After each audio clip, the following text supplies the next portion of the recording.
Hey everyone, if you don't know much about eclipses, I have Ronnie Dreyer here who's gonna teach you about eclipses at United Astrology Conference that's coming up in May in Chicago. Hey Ronnie. Hi Nadia, how are you? Hi everybody.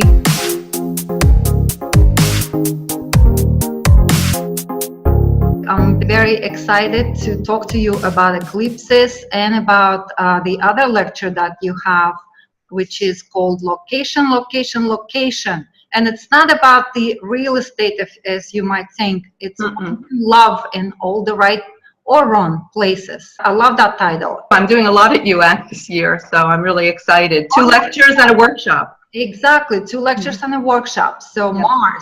Mars Retrograde of 2018, that's another juicy subject. Yeah. Ronnie Gale Dreier is an internationally known consultant, lecturer, and teacher based in New York City.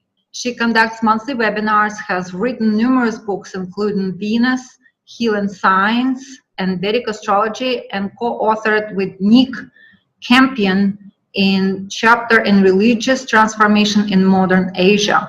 Ronnie is a guest lecturer in Indian cosmology for the MA Distance Learning Program in Cultural Astronomy in University of Wales.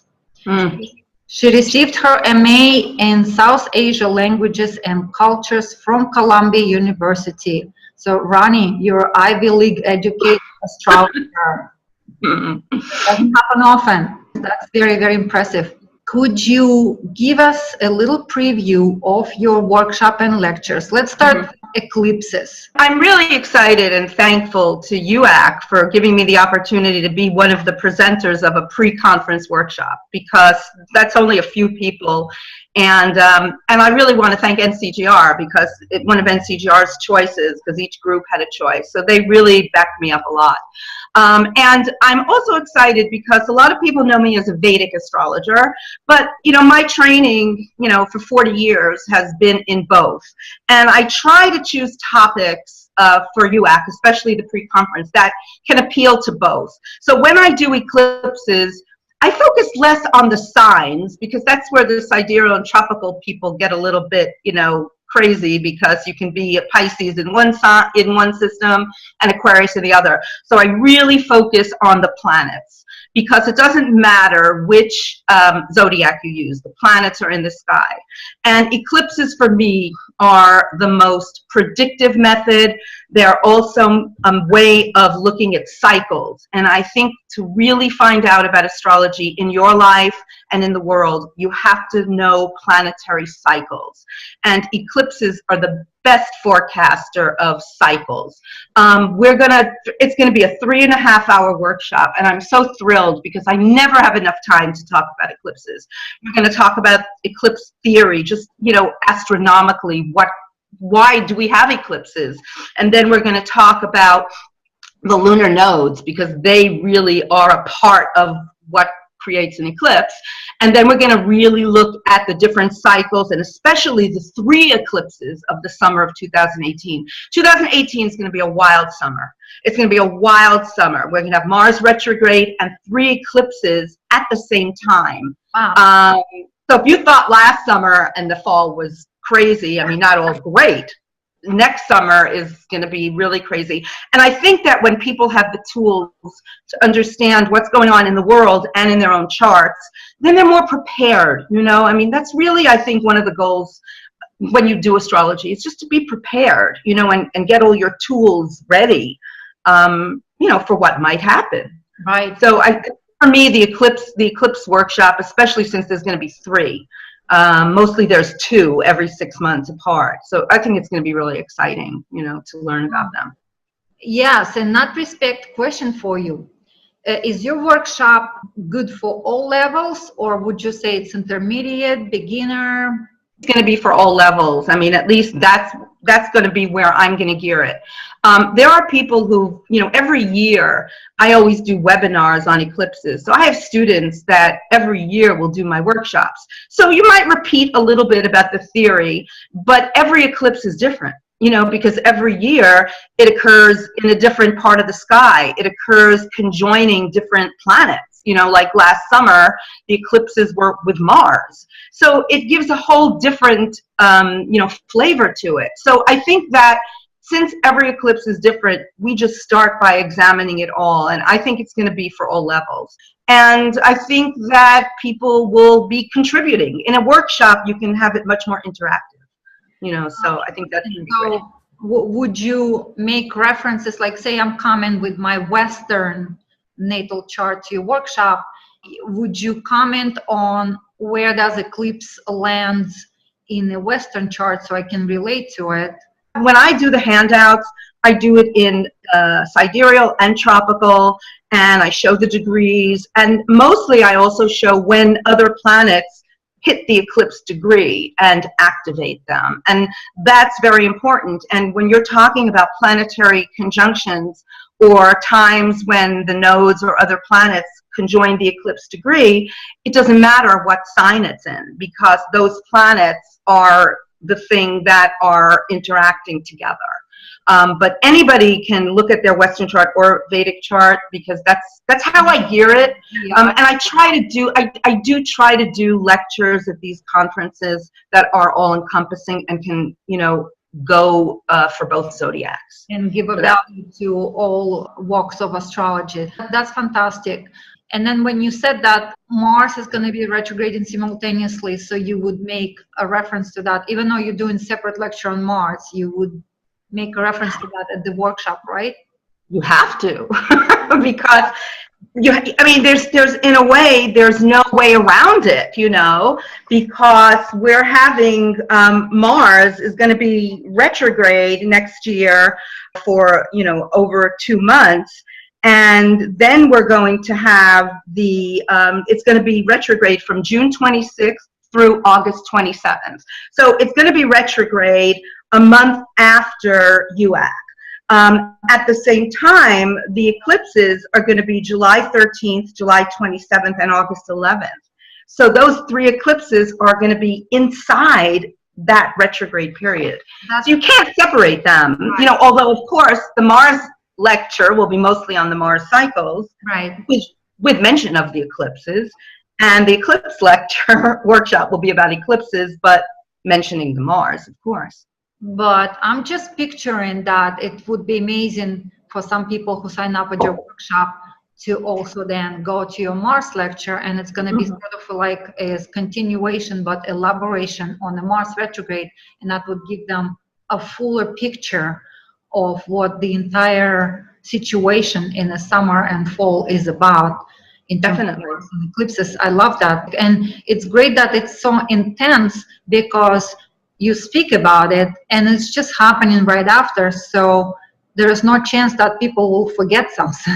Right. They can refer to your lecture as they move through their lifetime in the summer and through their routines and things. And you're going to be focusing on what it means to people on a personal level, or also touch up on a global level for the right. I mean it seems like a lot, and I mean obviously with the eclipse workshop I have many more hours to do it, but you know, I don't always separate. I mean, when I'm doing mundane astrology, really talking about the cycles in the world, and I'm also talking about personal cycles, what I want to really impart to people is that they are not mutually exclusive, because whatever is happening in the world, even if it's not hitting a degree that has your ascendant or your sun or your moon on it, it's still happening all around you. So you can't, you know, you can't separate yourself from it. So let's say we had the hurricanes in September, and those really had a lot to do with the August eclipse, because Mars was hitting the same degree as that eclipse. So most eclipse watchers, astrological eclipse watchers, thought that the real havoc was going to occur in September. So let's say the hurricane didn't hit you in your chart, you know, it didn't hit your chart particularly. Even if you don't live in Houston, or didn't live in Puerto Rico, or didn't live in Florida, it affected you, you know, I mean, a lot of us. So agreed. It's amazing how a distant hurricane affects us here in New York through people that we connect with. It affects life, therefore it affects you. It really is important because you look at the eclipses like transits, okay? So if the eclipse hits, you know, a personal point or planet or angle in your chart, it's going to activate whatever that means for you. But it's still going to be in a house in your chart. It's going to be in a section of your chart. So even if it's not hitting a planet, it's still going to be in the house. So the eclipse in August, for instance, that one was in Leo. Tropical Leo, the one on August 21st was in actually both tropical and sidereal Leo.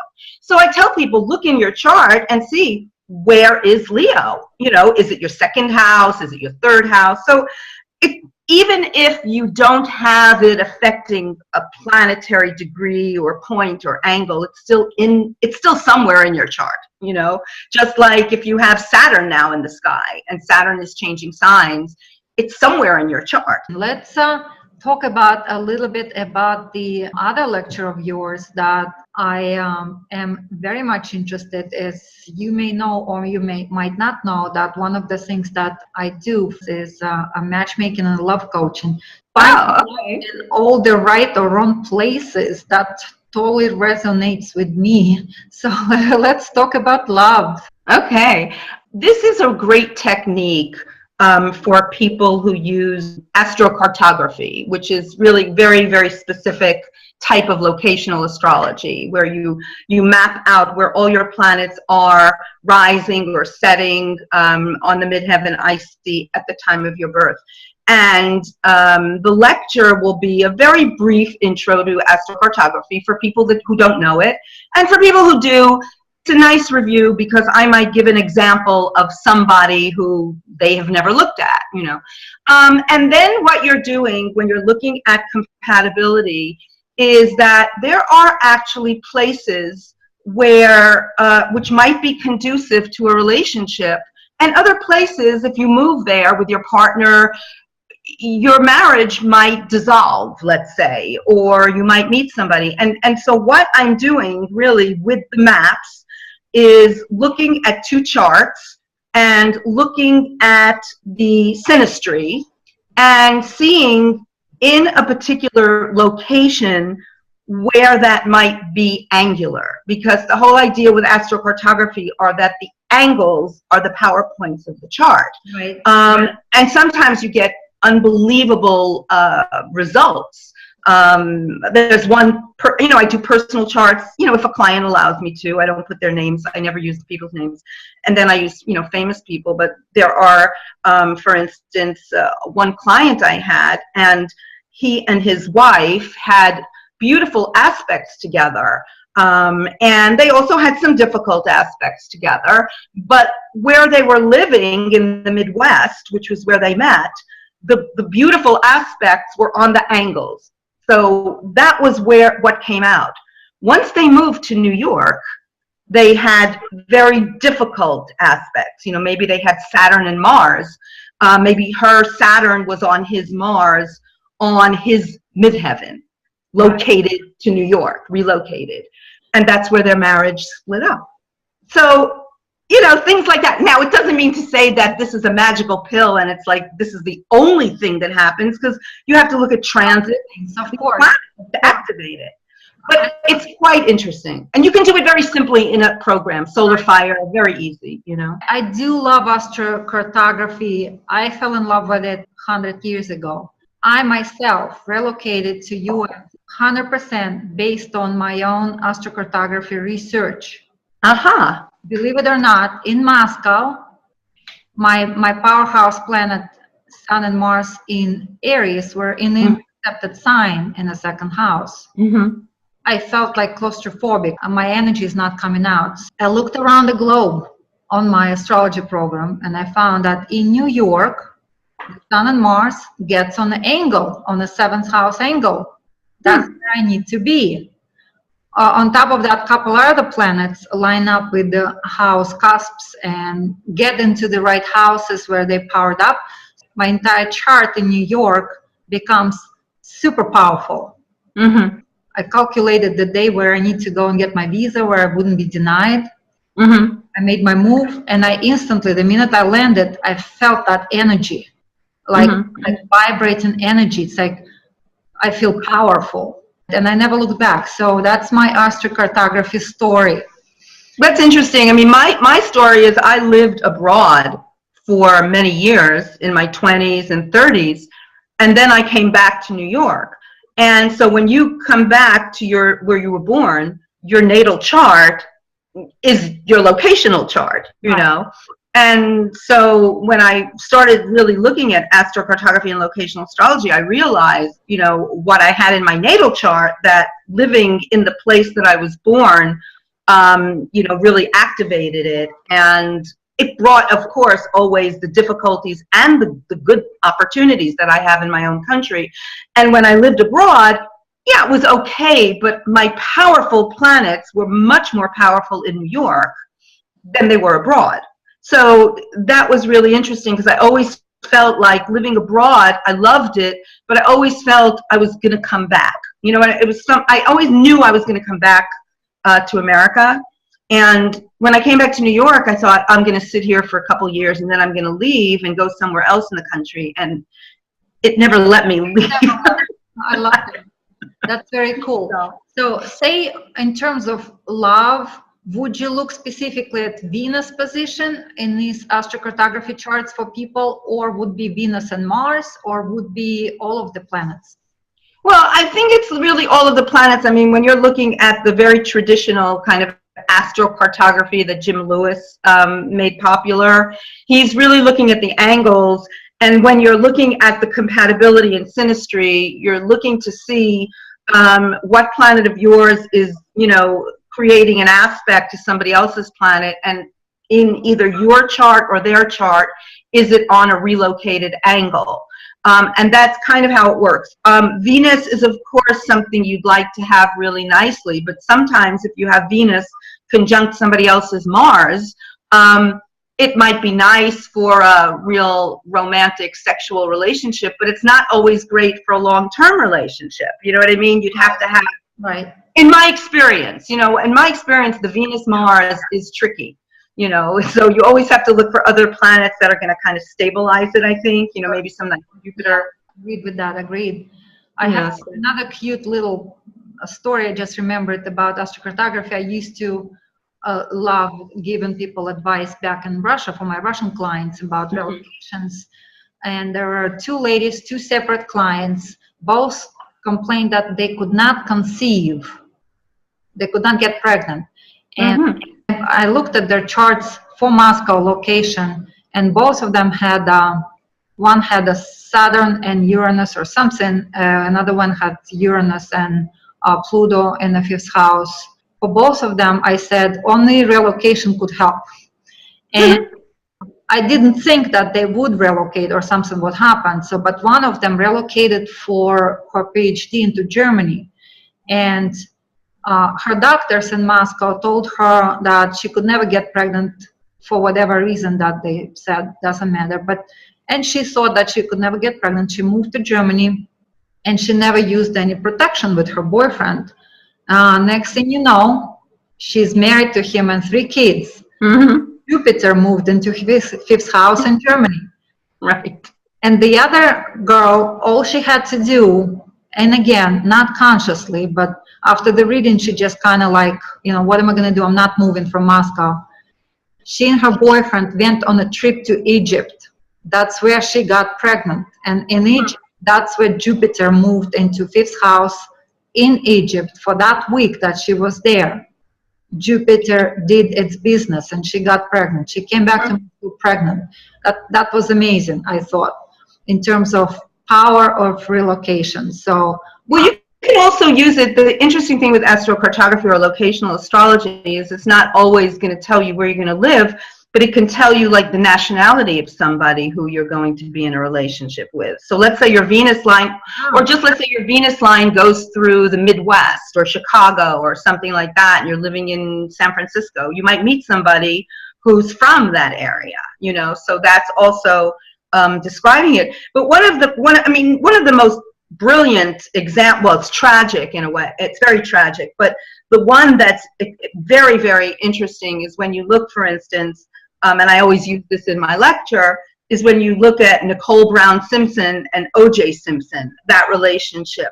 Because that relationship, she was born in Germany, her father was in the military, and then she moved back to California. He's from California, he's from San Francisco, but they met in LA and got married in LA.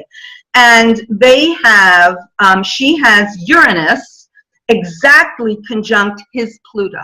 You know, his Pluto is at 12 Leo and her Uranus is 12 Leo. So that means that their synastry, regardless of everything else, the synastry anyway has that Uranus-Pluto, you know, relationship with other things in the chart. But when you look at her relocated chart in LA and put it against his chart in LA, that Uranus-Pluto are exactly on her midheaven, which is 10 degrees of Leo. So it meant that, you know, the difficulty that they had becomes magnified in the place where they actually had their relationship. Wow. So, so things like that they come into, and it happens, of course, if you have Jupiter, Venus, it means the opposite. You might have a beautiful connection, you know, in a particular area.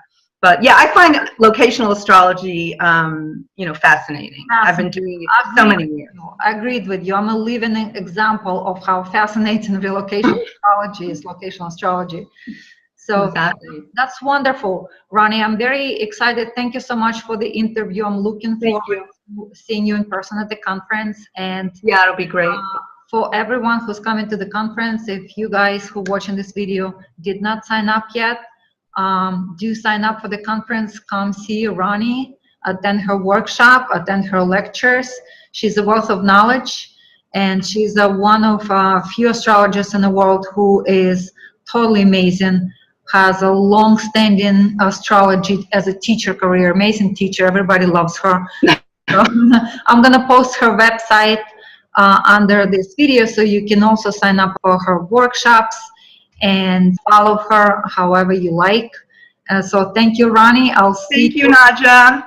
So I'm glad to see, I'm happy to meet everybody at UAC, whether they do my classes or workshop or they don't, because UAC is just like, you know, something in itself. It's just wonderful because you really do meet everybody in person, you know, which in this day and age, you know, after thinking that you know everybody online, the in-person connection is still, there's nothing like it, you know.